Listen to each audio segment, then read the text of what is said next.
అది వైఎస్ జగన్మోహన్ రెడ్డి గారు మనకి ఇచ్చిన అవకాశం చెప్పి అందరికీ కూడా తెలియపరుచుకుంటాను. అదేవిధంగా ఎప్పటి నుంచో మనకి స్టేడియం కావాలని చెప్పి అనేక మాటలు అనుకున్నాం. అది వైఎస్ జగన్మోహన్ రెడ్డి గారి నాయకత్వంలోనే మనకి స్టేడియం కూడా దాన్ని వర్క్ చేసుకున్నాం. ఈరోజు ఆ ముఖ్యమంత్రి గారి 2 సార్లు మన పశ్చిమ నియోజకవర్గానికి తీసుకురాగలిగామంటే ఆ స్టేడియం ఉంది కాబట్టి దానికి కూడా వైఎస్ రాజశేఖర రెడ్డి గారి స్టేడియంగా కూడా ఆ రోజు ముఖ్యమంత్రి గారి ద్వారా చెప్పడం జరిగింది. దాన్ని అదే నామంతో దాన్ని అభివృద్ధి చేస్తామని చెప్పి కూడా మేతకి కూడా తెలియపరుచుకుంటాం. అదేవిధంగా పశ్చిమ నియోజకవర్గానికి సంబంధించి ఎటువంటి చిన్న సమస్య ఉన్నా కానీ మన నగర మేయర్ గారు కావచ్చు, మన కార్పొరేటర్లు అందరూ కలిసి విజయవాడ పశ్చిమ నియోజకవర్గాన్ని మనం అభివృద్ధి చేసుకోవడం జరిగింది. ఇక్కడ ఉన్న నాయకులు కానీ కార్యకర్తలు కానీ చాలా మంచిగా ప్రతి ఒక్కరిని కూడా నన్ను ఒక కుటుంబ సభ్యుడిలాగా ఇప్పటిదాకా ఆదరించారు.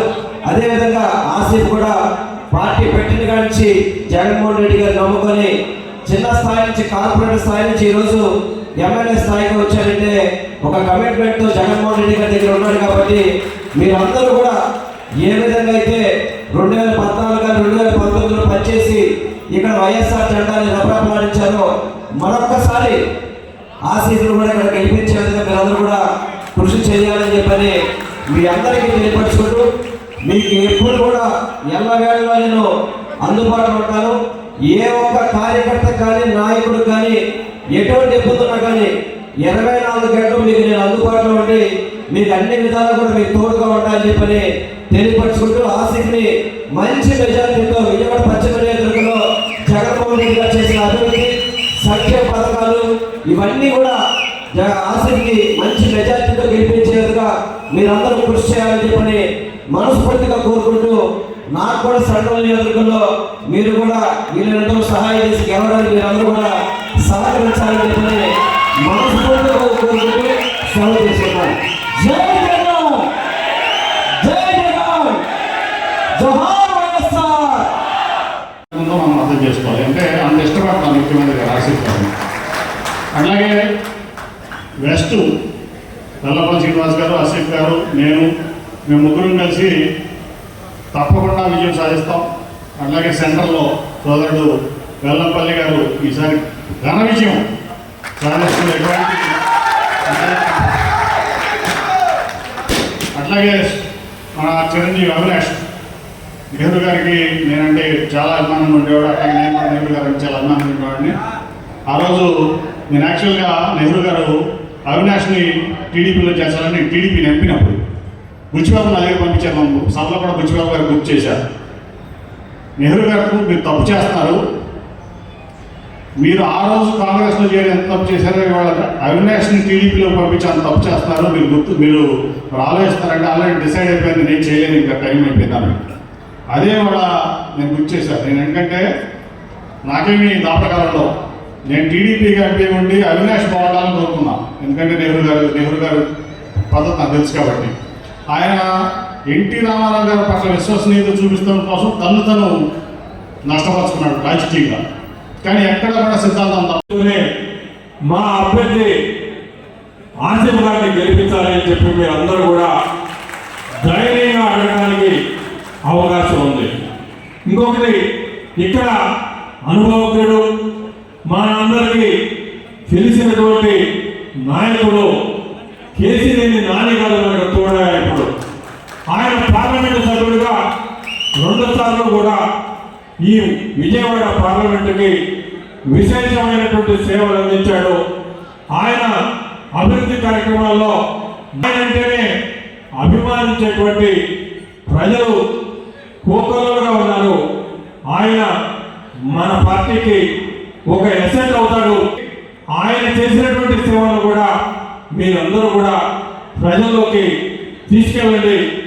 ఆయన నాయకత్వంలో ఈ విజయవాడ పార్లమెంట్లో మరింత సేవలు చేసేందుకు రాబోయేటువంటి 5 సంవత్సరాల్లో అవకాశం ఉంది. కాబట్టి వీరిరువురిని కూడా మీరు ప్రజల్లోకి తీసుకెళ్ళండి. మీ కార్యకర్తలందరూ కూడా ఇంకా ఏమైనా 45 రోజుల్లోకి వచ్చాం. ఈ 45 రోజులు మీరు కృషి చేయండి. తప్పనిసరిగా ఇక్కడి నుంచి శాసనసభకి ఆసిఫ్ గారు, పార్లమెంటుకి కేసీఆర్ నాని గారు గెలుపొందే విధంగా మీరు కృషి చేయాలని చెప్పి మిమ్మల్ని కోరుకుంటూ, తద్వారా మన ముఖ్యమంత్రి జగన్మోహన్ రెడ్డి గారిని మరలా తిరిగి మన ముఖ్యమంత్రిగా తీసుకుందాం. మరి మన వెల్లంపల్లి శ్రీనివాస్ గారు మీ పక్క నియోజకవర్గంలోనే ఆయన సమన్వయకర్తగా నియమింపబడటం, రేపు అక్కడి నుంచి పోటీ చేయడానికి అన్ని ఏర్పాట్లు కూడా చేసుకుంటా ఉన్నారు.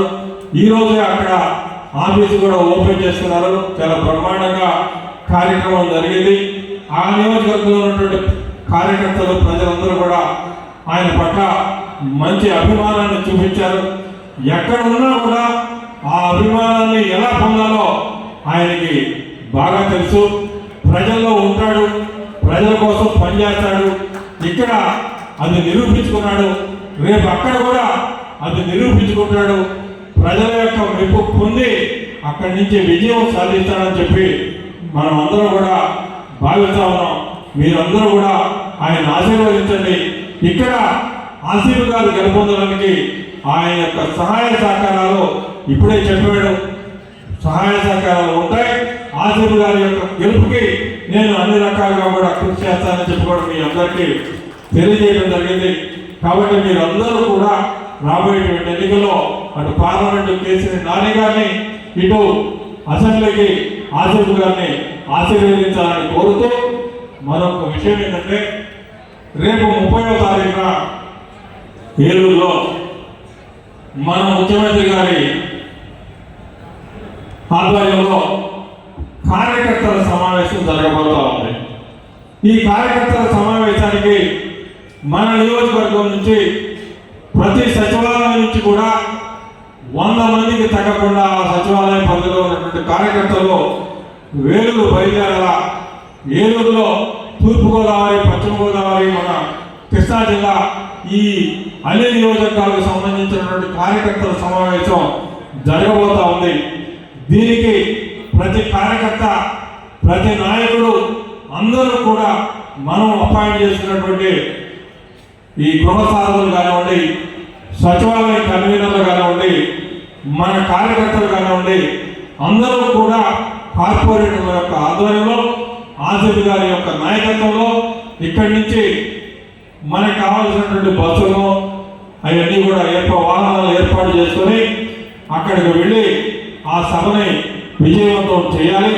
ఆ విజయవంతం చేయడం కోసం ప్రతి సచివాలయం పరిధిలో కార్పొరేటర్లందరూ కూడా బాధ్యత తీసుకొని ఆ కార్పొరేటర్ల ఆధ్వర్యంలో రేపటి నుంచే 30వ తారీఖు పోవడం కోసం మీటింగ్ ఏర్పాటు చేసుకొని కార్యకర్తలందరినీ కూడా సమావేశం చేసి ఆ మీటింగ్కి అందరూ కూడా వెళ్ళి ఆ మీటింగ్ని విజయవంతం చేద్దాం. అక్కడ కార్యకర్తలందరికీ కూడా జగన్మోహన్ రెడ్డి గారు ఒక దిశని నిర్దేశించారు. కార్యకర్తల యొక్క అభిప్రాయాలన్నింటినీ కూడా జగన్మోహన్ రెడ్డి గారికి తెలిసే విధంగా మీ అభిప్రాయాలు తెలుసుకోవడం కోసం మీ అందరికీ కూడా ప్రతి ఒక్కరికి కూడా ఒక తెలగాయి ఇస్తారు. మీ అభిప్రాయం రాయండి, అవన్నీ కూడా మీ దగ్గర కలెక్ట్ చేస్తారు. ప్రతి కార్యకర్త అభిప్రాయం కలెక్ట్ చేసుకొని అవన్నీ కూడా జగన్మోహన్ రెడ్డి గారి దృష్టికి తీసుకెళ్లే విధంగా ఏర్పాటు చేయడం జరిగింది. కార్యకర్తలు ఇంతమంది వచ్చిన అందరికీ కూడా నమస్కారాలు చెప్తూ రెండే విషయాలు. ఇందాక వెల్లంపల్లి గారు చెప్పినట్టు జగన్ గారి నాయకత్వంలో మన బాట చెప్పిన ప్రతి మాట కూడాను చేసే విధంగా ఈ ప్రభుత్వం దాదాపు 100కి 99 మార్కులు వచ్చే విధంగా మేనిఫెస్టోలో పెట్టిన ప్రతి పని మన వెపన్ అంటే మనం ఏం చెప్పామో చేశాం. సో కాబట్టి మనందరం కూడా ఇందాక కేసీఆర్ నాని గారు కూడా అన్నట్టు ఈ మీడియా వాళ్ళు చెప్పే పిచ్చి మాటలు ఏదో చెప్పే అన్నీ కూడా అసలు ఆ డైరెక్షన్లోకి వెళ్ళదు. మనం ప్రజలకు ఏ మాట చెప్పామో అది మన పార్టీ తరఫున, మన ప్రభుత్వం తరఫున మన నాయకుడు చేసి పెట్టాడు. ఇక్కడ పశ్చిమ నియోజకవర్గంలో వెల్లంపల్లి గారు కూడా అదేవిధంగా కష్టపడి మీ అందరూ కలిసి చేసి పెట్టారు ఇక్కడ. సో కాబట్టి ప్రజలకి మీరు బ్రహ్మాండంగా అకౌంటబుల్ అయ్యారు, చెప్పిన మాట చేశారు. సో ఇప్పుడు నెక్స్ట్ వచ్చే ఎన్నిక కూడా మనకి పార్టీ కోసం కష్టపడినటువంటి ఒక కార్యకర్తని ఈరోజు ఎమ్మెల్యే క్యాండిడేట్గా తీసుకొచ్చి నిలబెడుతున్నటువంటి మన ఆసిఫ్ని అత్యధిక మెజారిటీతో గెలిపించే విధంగా మీరందరూ మనందరం కలిసి పనిచేయాలి. దానికి ఈ సమావేశం ఏర్పాటు చేసుకున్నాం. ఈ సమావేశం ద్వారా మన ఆసక్తిని మనం ఇంట్రడ్యూస్ చేసుకుంటున్నాం. కిందకి ప్రతి చోటకి ఆల్రెడీ ఆయనకి అంతగా అవగాహన ఉన్నా కూడా ఇంకా ప్రతి ఒక్కరి దగ్గర కూడా తీసుకెళ్లాల్సిన బాధ్యత మనందరి దగ్గర ఉందని చెప్పి మీరు తెలియజేసుకుంటా ఉన్నాను. ఆసక్తికి తోడుగా ఈరోజు మళ్ళా మన కేసీఆర్ నాన్నగారు కూడా వచ్చారు. బ్రహ్మాండమైన ఎడిషన్ అనమాట.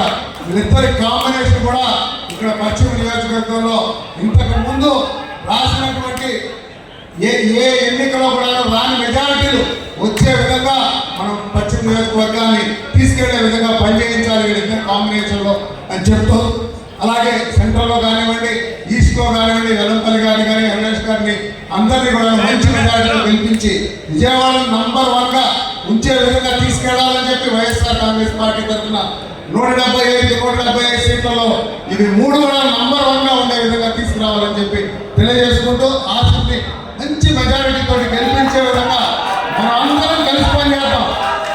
ఆసక్తి నీకు ఒక మాట చెప్తున్నా, నువ్వు కొద్దిగా నేను చిన్నోడిని, నాకు ఎవరు లేరు, నేను ఈ ప్రయాణాన్ని నేను అందుకోగలుగుతానో లేదో అని ఎప్పుడు కూడా అనుకోవద్దు. నీకు మేమందరం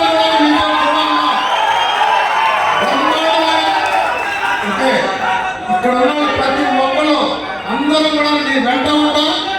ఏ విషయం కూడా అర్జునుడు ఎట్లయితే చేప కన్ను చూస్తాడో అదే విధంగా నువ్వు ఏ విధంగా హైయెస్ట్ మెజారిటీ తోటి ఈ పశ్చిమ నియోజకవర్గాన్ని గెలవాలనే దానికి నువ్వు ప్లానింగ్ చేసుకో. మేమందరం కలిసి నీ కోసం పనిచేసి పెడతామని చెప్పి తెలియజేస్తూ నాకు అవకాశం ఇచ్చినందుకు అందరికీ కూడా నమస్కారాలు తెలియజేస్తాను.